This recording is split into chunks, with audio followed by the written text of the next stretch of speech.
I wanted to these points first. The stuff that contradicts the idea. But you seem to want to skip over what could make your position look weak. As I said, I'm not ignoring, and if you... not ignoring. As I said, I'm not ignoring, and if you would be patient, we will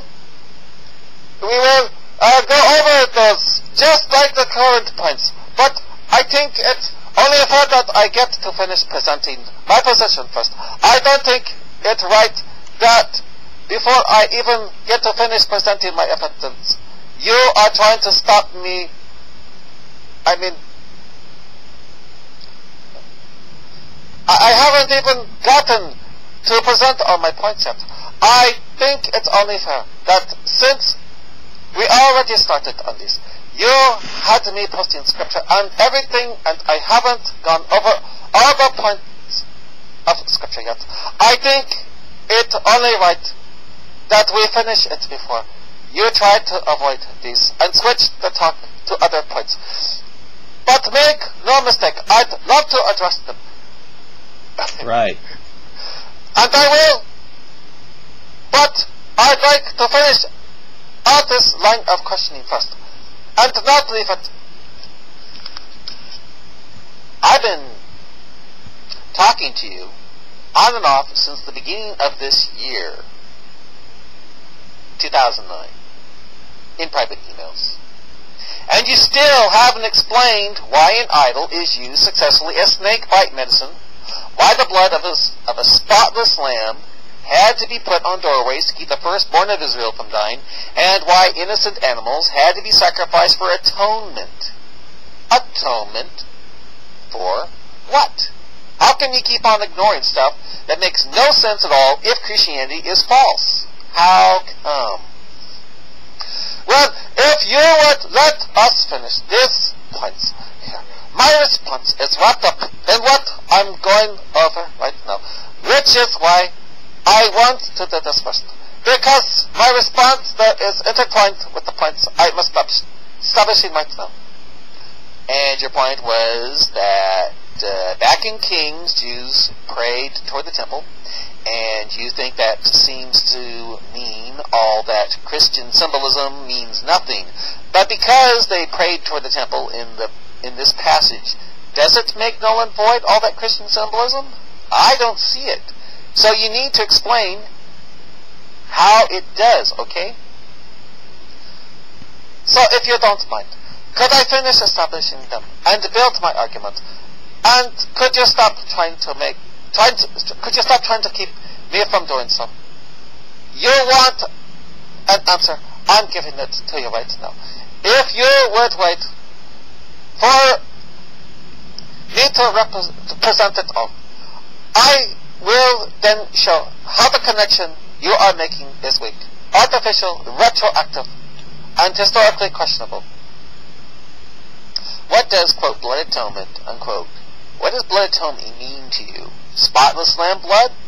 You still haven't explained why an idol is used as effective snake bite medicine. How come? No, that's not my point. Of course not. It's one component of my point. You claim that blood was the end-all, be-all of forgiveness, and thus Christ must have been sacrificed, must have been crucified for us to be saved, and that the Bible is all about that. What does blood atonement mean to you? Spotless lamb blood. You still haven't explained why an idol is used as effective snake bite medicine. How come? My point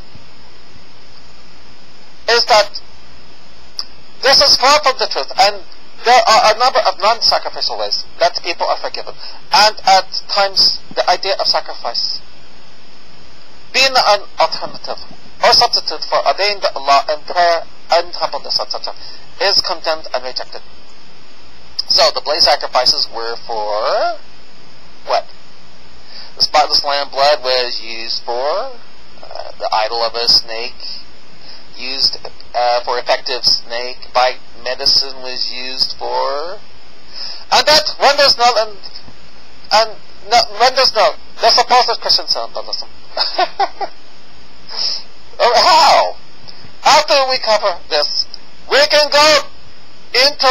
things that undermine Christian claims. The nature of Jesus, the nature of God, the origins of Paul's teachings, the origins of the gospel, that the levels of authenticity, their historical trustworthiness, the clashes between Paul's writings, the Gospels and the rest of the Bible, and all the things of the nature. But for now, let's get back to the current point. Okay, good. What does blood atonement mean to you? Spotless lamb blood. What does the spotless lamb blood mean? How about unleavened bread? You still haven't explained why an idol is used as effective snake bite medicine. How come? What do you think you are doing? I told you, if you would just let me continue, we would get to your points. But you continue stopping us. You are the one who is dodging. You are trying to keep from going through my points. Why is that? How is it that I say, quote, can we please continue, unquote? You say to me that I'm avoiding. Well, say what you want, and we'll study it, okay? Let's say what you want, and we'll study it, okay? He doesn't respond.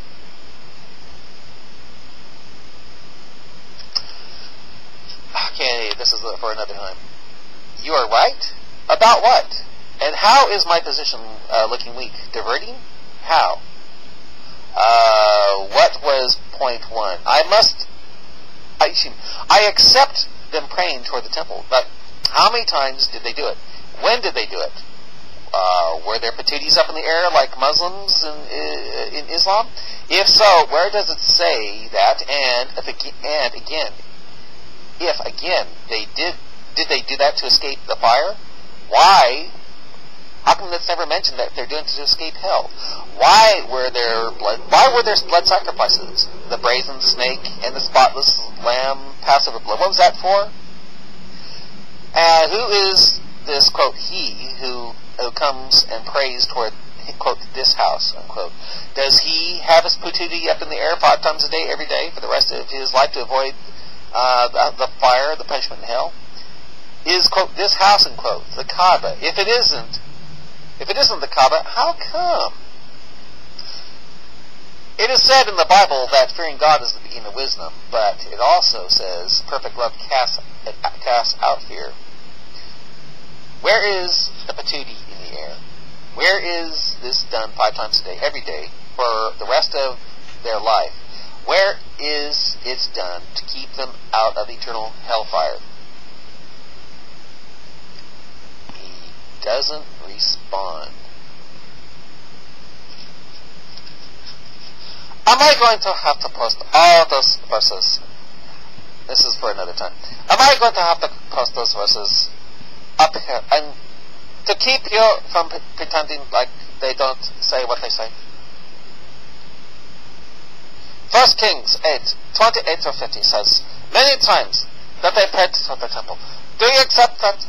And in these verses, like 50, it says, when they do that, that God will forgive all their transgressions. These verses are so clear, you really have no argument. Did they face the temple? Yes. Did they do it to be forgiveness, to gain forgiveness? Yes. Clearly, yes, they did. Yes, you need to post them. Post them either from the King James or another Bible that will, as well known, and follow the Christian or Jewish world, please. Oh, okay?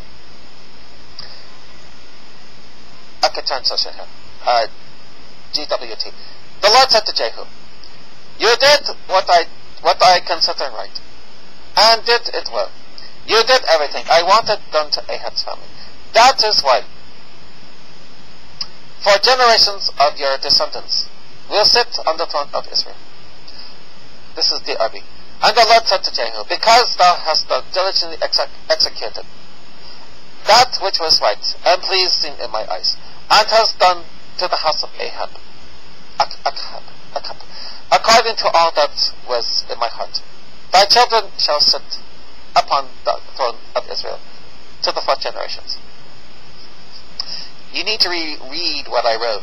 I said, because Jehu did what God wanted, it was right. You seem to think I said the opposite. But I put it to you here. How did Jehu know he was doing God's will when God didn't tell him to deceive those worshippers? He didn't. Making it, quote, making it a, quote, you meant it for evil, but God meant it for good situation. It was only found out to be right after the deceit. But everything that happens, it seems, is God's will. Since we don't know God's will, I say, be honest. Don't act like a Mohammedan performing taqqiya. Thanks to Allah saying war is deceit. So they can perform taqqiya.